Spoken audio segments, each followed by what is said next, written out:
आज की कहानी जिस समय की है वह एक ऐसा दौर है जब धरती पूरी तरह बंजर हो चुकी है। पानी सोने चांदी से भी ज्यादा कीमती बन चुका है। लोग पानी की तलाश में मीलों चल रहे हैं और सिर्फ कुछ घूंट पानी के लिए किसी की भी जान ले सकते हैं। इसी सूखी बर्बाद दुनिया में हम कैंडल नाम की लड़की को देखते हैं जो दूरबीन से दूर दूर तक नजरें घुमा रही है। दरअसल लुटेरों का एक गिरोह किसी भी समय यहाँ पहुंच सकता है और इनका बचा खुचा पानी छीन सकता है। यहाँ वह अकेली नहीं रहती, कुछ और लोग भी मौजूद हैं, लेकिन सभी अपने अपने घरों में छिपे हुए हैं क्योंकि इस दुनिया में पानी ही असली जिंदगी बन चुका है। कैंडल अपने घर के पीछे बने एक पुराने गैराज में चुपके से जाती है। वहां उसने खुद से एक छोटा सा वाटर पंप तैयार किया है जिससे वह थोड़ी बहुत नमी निकालकर पानी जमा करती है। इसके बाद वह वहां छुपाया हुआ थोड़ा बहुत खाने का सामान भी इकट्ठा कर लेती है और उस जगह को फिर से ढक देती है ताकि किसी को भी यह पता न चले कि यहाँ पानी मिल सकता है। इसी दौरान फिल्म में डीन को भी दिखाया जाता है जो कैंडल के साथ रहता है।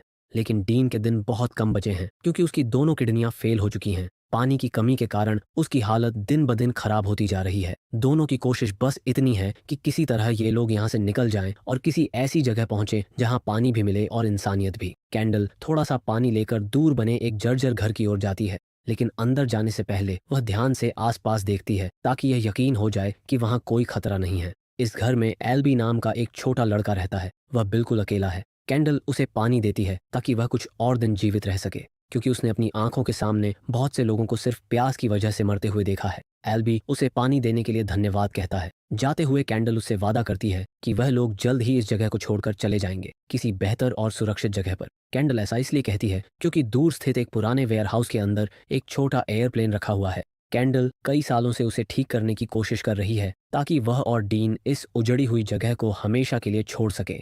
लेकिन उस प्लेन का एक जरूरी पार्ट, एक वाटर कूलिंग कंपोनेंट, उसे अब तक कहीं नहीं मिल पाया है। जब वह पार्ट मिल जाएगा उस दिन ये दोनों यहाँ से उड़कर निकल जाएंगे। घर लौटकर कैंडल अपने पास रखे एक पुराने रेडियो को सुनती है। रेडियो पर चेतावनी दी जा रही है कि जो जहाँ छुपे हैं वहीं रहें क्योंकि कहीं भी बारिश होने की कोई उम्मीद नहीं है। ये सुनकर कैंडल और भी निराश हो जाती है और सोने चली जाती है। रात में अचानक कोई उनके घर पर आता है, लेकिन कैंडल और डीन जिस अटिक में छिपे होते हैं वहां पहुंचने का रास्ता किसी को मालूम नहीं है। इसी वजह से उन लोगों को कुछ नहीं मिलता और वे लौट जाते हैं। दोनों की जान बच जाती है। अगली सुबह कैंडल नीचे आती है और घर के अंदर एक घायल लड़की को पाती है। वह बेहद प्यास से तड़प रही होती है और खुद को संभाल नहीं पा रही। कैंडल उसे थोड़ा पानी देती है, उसकी चोटों पर पट्टी करती है। लड़की बताती है कि रास्ते में कई बार लोगों ने उसका फायदा उठाने की कोशिश की, लेकिन वह किसी तरह भागकर यहाँ तक पहुंची है। वह चाहती है कि कैंडल उसे अपने साथ रहने दे, लेकिन कैंडल उसे मना कर देती है क्योंकि अनजान लोगों को साथ रखना इस दुनिया में बहुत बड़ा जोखिम है। वह लड़की को थोड़ा और पानी देती है और एक सुरक्षित दिशा बताकर आगे भेज देती है। लड़की के जाने के बाद कैंडल बाहर बैठी होती है, तभी वहां कैलेब आता है। वह कैंडल का दोस्त है और दोनों एक दूसरे को पसंद भी करते हैं। कैंडल उसे उस घायल लड़की के बारे में बताती है और कहती है कि कभी उनके घर के बाहर गेहूं की खेती होती थी, लेकिन अब सब कुछ खत्म हो चुका है। अब जाकर समझ आता है कि पानी कितना कीमती है। इसके बाद कैंडल थोड़ा पानी लेकर अपनी दूरबीन वाली जगह पर जाती है जहां से सामने एक जर्जर पुरानी ऑनेल माइनिंग फैक्ट्री दिखाई देती है। आजकल कुछ गुंडों ने उस फैक्ट्री पर कब्जा कर लिया है। वे वहां बड़े बड़े टैंकों में पानी जमा करते हैं और फिर उसे महंगे दामों में बेचते हैं। लेकिन कैंडल को यह बात समझ नहीं आती कि ये लोग इतना पानी लाते कहाँ से हैं क्योंकि आसपास तो सब कुछ सूखा पड़ा है। रात में डीन एक पुराना ग्लोब उठाकर कैंडल को दिखाता है और कहता है कि एक दिन वे इस उजड़ी हुई जगह से निकलकर साउथ पोल जाएंगे जहां अब भी बर्फ और पानी मौजूद है। यह उसकी आखिरी उम्मीद है। इसी दौरान कैंडल को अपने रेडियो पर एक मदद की पुकार सुनाई देती है। एक लड़की कह रही होती है कि वह एक फार्म में फंसी है और उसे पानी की सख्त जरूरत है। कैंडल तुरंत मदद करने का फैसला करती है, लेकिन डीन उसे रोकता है। यह एक चाल हो सकती है। कैंडल फिर भी अंधेरी रात में फार्म की ओर जाती है। दूर से सब सामान्य लगता है, लेकिन खिड़की से झांकने पर उसे पता चलता है कि कुछ हथियारबंद गुंडों ने 3 लड़कियों को कैद कर रखा है। वे लड़कियों से जबरदस्ती रेडियो पर मदद मांगने को कह रहे हैं ताकि जो भी दया दिखाकर आए उसे पकड़कर मार सकें। कैंडल समझ जाती है कि डीन बिल्कुल सही था। ये लोग कार्सन के आदमी हैं। काम पूरा होते ही गुंडे उन तीनों लड़कियों को मार देते हैं। कैंडल अगर भागने की कोशिश करती तो वह भी पकड़ी जाती, इसलिए वह रात भर वहीं छिपी रहती है और सुबह होने पर धीरे धीरे वापस घर लौट आती है। वह खुद से वादा करती है कि वह ऐसी गलती दोबारा नहीं करेगी। रास्ते में उसे एक टूटी हुई कार मिलती है जिसमें वह अपने प्लेन के लिए पार्ट तलाशती है, लेकिन यहाँ भी कुछ नहीं मिलता। इसके बाद वह एल्बी के पास जाती है और पूछती है कि क्या वह उनके साथ चलना चाहेगा। कैंडल बताती है कि उनके पास अभी भी थोड़ा पानी है, लेकिन एल्बी मना कर देता है। वह कहता है यही तो खतरा है, क्योंकि तुम्हारे पास पानी है इसलिए लुटेरे तुम्हें ढूंढेंगे। मेरे पास कुछ नहीं है इसलिए मैं बच गया हूँ। घर लौटने के बाद जब वह अपने पुराने पंप से पानी निकालती है तो पता चलता है कि पंप लगभग खराब हो चुका है। अगर इसे ठीक न किया गया तो वह भी प्यास से मर जाएगी। डीन उसे बताता है कि उसकी एक बहन भी थी, लेकिन सही पानी न मिलने की वजह से उसकी मौत हो गई। वह नहीं चाहता कि कैंडल भी उसी तरह मरे। इसी बीच रेडियो पर फिर आवाज़ आती है। कुछ लोग कहते हैं कि वे एक कैंप में हैं जहां पानी और खाना दोनों हैं और उनकी मदद कार्सन कर रहा है। कैंडल को लगता है कि शायद ये सच हो सकता है, क्योंकि उसे नहीं पता था कि वे गुंडे भी कार्सन के आदमी थे। इसलिए वह अगले दिन उस कैंप की ओर निकलने का फैसला करती है। रास्ते में कैंडल को एक लड़की की लाश मिलती है, वही लड़की जिसने उससे पहले मदद मांगी थी। किसी ने उसका पानी छीन लिया होगा और वह प्यास से मर गई। ये देखकर कैंडल समझ जाती है कि इस दुनिया में दया दिखाना अक्सर मौत बुलाने जैसा है।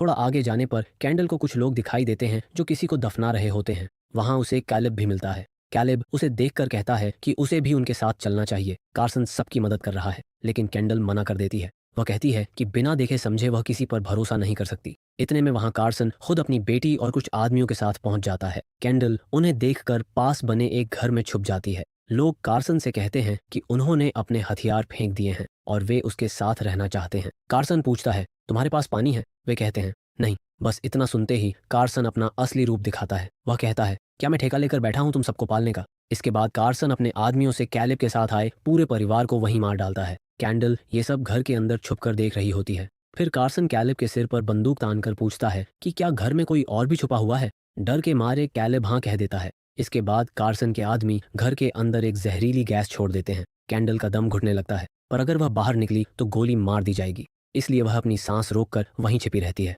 थोड़ी देर बाद एक शख्स घर से बाहर निकलता है जिसकी तलाश वे लोग कर रहे थे। कार्सन उसे भी मार देता है।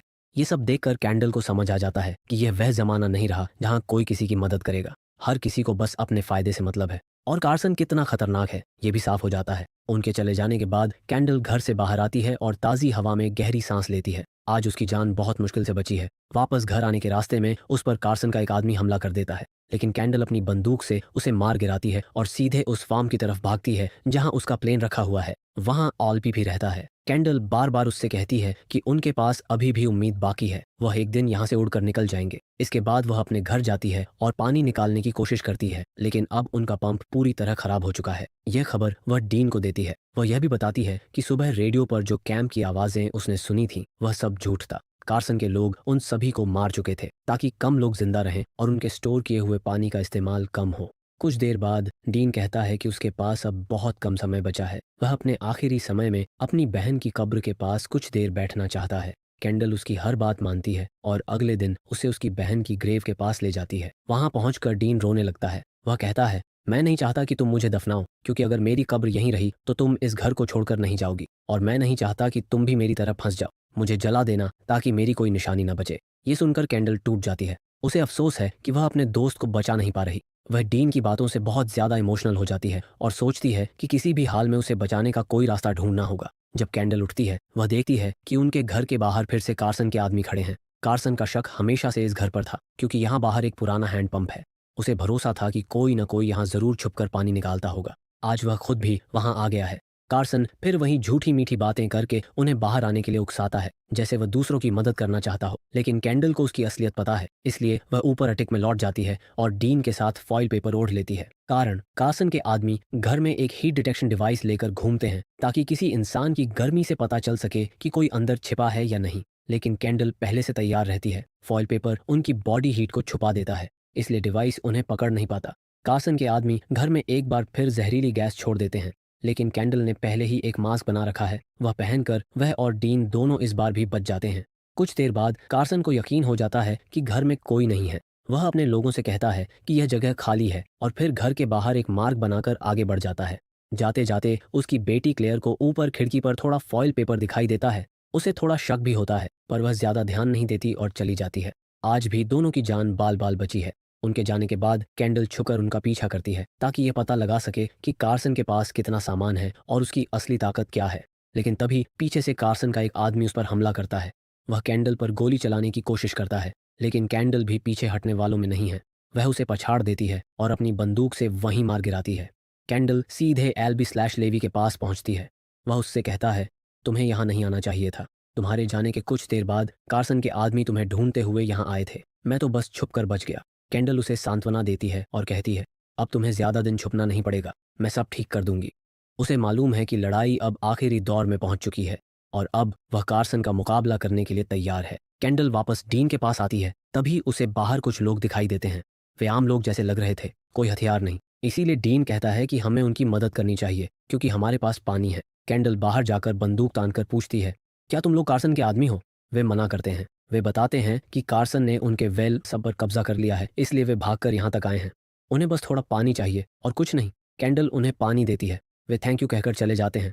लेकिन अब समय लगभग खत्म। डीन की हालत बहुत तेजी से बिगड़ रही है। कैंडल को अब इंतजार नहीं करना, इसलिए वह फैसला करती है कि अब सीधे वहीं जाएगी जहां कार्सन और उसके लोग रहते हैं। वह जगह बहुत भारी सुरक्षा वाली होती है। वहां पहुंचना आसान नहीं था, लेकिन कैंडल अब पीछे हटने वाली नहीं है। वह उनके कैंप के पास जंगली सूखी घास में आग लगा देती है ताकि गार्ड्स का ध्यान उधर जाए। जब गार्ड्स आग की तरफ भागते हैं, उसी मौके का फायदा उठाकर कैंडल वहां खड़ी एक रनिंग कार में चुपके से घुस जाती है और उस कार में रखे प्लेन के लिए जरूरी पार्ट को चुरा लेती है।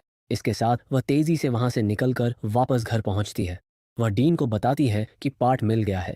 डीन यह सुनकर खुश हो जाता है क्योंकि अब उनके पास बच निकलने का असली मौका था। कैंडल पानी लेने नीचे जाती है, लेकिन पीछे से कोई उस पर हमला कर देता है। ये वही लोग थे जिन्होंने कुछ देर पहले उससे पानी मांगा था। असल में वे कार्सन के ही आदमी थे। वे कैंडल को बांध देते हैं और कहते हैं, थोड़ी देर में कार्सन आएगा अपनी ज़मीन और अपना पानी वापस लेने। लेकिन तभी पीछे से डीन आ जाता है और उन तीनों को गोली मारकर ख़त्म कर देता है। लेकिन अब कार्सन के लोग किसी भी पल आने वाले थे, इसलिए डीन कैंडल को खींचकर पास खड़ी कार में छुपा देता है और खुद बाहर जाने लगता है। कैंडल उसे रोकती है, लेकिन डीन कहता है, मेरा समय आ गया है, अब मुझे ही जाना होगा। वह बाहर निकलकर कार्सन का सामना करता है। कार्सन कहता है, तुमने मेरे 3 लोगों को मार दिया? डीन जवाब देता है, हाँ मैंने मारे, क्योंकि वो मेरा पानी छीन रहे थे। यह सुनकर कार्सन आग बबूला हो जाता है। वह चिल्लाता है, वह पानी मेरा है, इस पर सिर्फ मेरा हक है। इसी बीच कार्सन का एक आदमी बाहर जाने लगता है, ठीक वहीं जहां कैंडल छुपी हुई। तभी डीन उसे भी शूट कर देता है। कैंडल को बचाने के लिए वह उस आदमी को मार देता है। यह देखकर कार्सन पागल हो जाता है और उसके सभी साथी मिलकर डीन को पकड़ लेते हैं और वहीं पर उसकी जान ले लेते हैं। अंदर छुपी कैंडल सब कुछ सुन और देख रही थी, लेकिन वह बाहर नहीं आ सकती थी। उधर क्लेयर उस कार के पास भी जाती है, मगर उसे पता नहीं चल पाता कि अंदर कैंडल छुपी हुई है। उनके जाने के बाद कैंडल पीछे वाले रास्ते से उस जगह पर जाती है जहां उसने कुछ हथियार और थोड़ा पानी छुपा रखा था। इन्हें लेकर वह वापस आती है और कार्सन के उन लोगों को मार देती है जो उस घर पर निगरानी कर रहे थे। इसके बाद वह डीन की बॉडी के पास जाती है और जैसे कि उसने वादा किया था उसी तरह से उसे जला देती है। कुछ देर वह वहीं बैठी रहती है, उसी दुख में कि वह लाख कोशिशों के बावजूद डीन की जान नहीं बचा सकी। लेकिन अब वह लेवी को कुछ नहीं होने दे सकती। कैंडल सीधा उस फार्म पर पहुंचती है, पर वहां जाकर उसे पता चलता है कि कार्सन के लोग लेवी को पहले ही ले जा चुके हैं। ये देखकर कैंडल के अंदर गुस्सा फूट पड़ता है। वह तुरंत उस फैक्ट्री की ओर निकल पड़ती है जहां क्लेयर और कार्सन उसे ले गए थे। सबसे बड़ी दिक्कत थी इलेक्ट्रिक फेंसिंग। कैंडल पास की कीचड़ वाली जगह पर जाती है, उसमें खुद को लपेटकर नीचे से रेंगते हुए फेंसिंग को पार कर लेती है। फिर वह एक एक करके वहां खड़े सभी गार्ड्स को खत्म करना शुरू कर देती है। इसी बीच क्लेयर और कार्सन भी वहां आ जाते हैं। कैंडल की पहली ही गोली क्लेयर के कंधे पर लगती है, जिससे कार्सन गुस्से में आग बबूला हो जाता है। लेकिन गुस्सा तो कैंडल के अंदर उससे भी ज्यादा था, क्योंकि कार्सन ने उसके सबसे अच्छे दोस्त को उसकी आंखों के सामने मार दिया था। कैंडल पूरी ताकत झोंक देती है और अपनी तलवार के एक तेज वार से कार्सन की गर्दन उड़ा देती है। अपने पिता को इस हालत में देखकर क्लेयर टूटा हुआ कंधा लिए कैंडल पर हमला कर देती है। दोनों के बीच बहुत ही खतरनाक फाइट होती है। एक पल ऐसा आता है जब क्लेयर लगभग कैंडल को मार ही देती, लेकिन तभी कैंडल के हाथ एक धारदार चीज लग जाती है। वह लगातार वार करती है और क्लेयर की कहानी वहीं खत्म कर देती है। सब कुछ निपटाकर कैंडल लेवी को लेकर वापस फार्म पर आती है। लेवी डीन के बारे में पूछता है, पर कैंडल उसे झूठ बोल देती है कि वह वहीं फार्म पर रुका है। इसके बाद कैंडल उस प्लेन को स्टार्ट करती है और आज़ादी की उड़ान भरते हुए वहां से निकल जाती है। कहानी हमें यह दिखाने की कोशिश करती है कि पानी हमारे लिए कितना कीमती है, लेकिन आज हम बिना सोचे समझे उसे बर्बाद करते जा रहे हैं। तो हो सके तो पानी बचाइए अपने फ्यूचर और आने वाली जनरेशन के लिए। मिलते हैं अगली वीडियो में।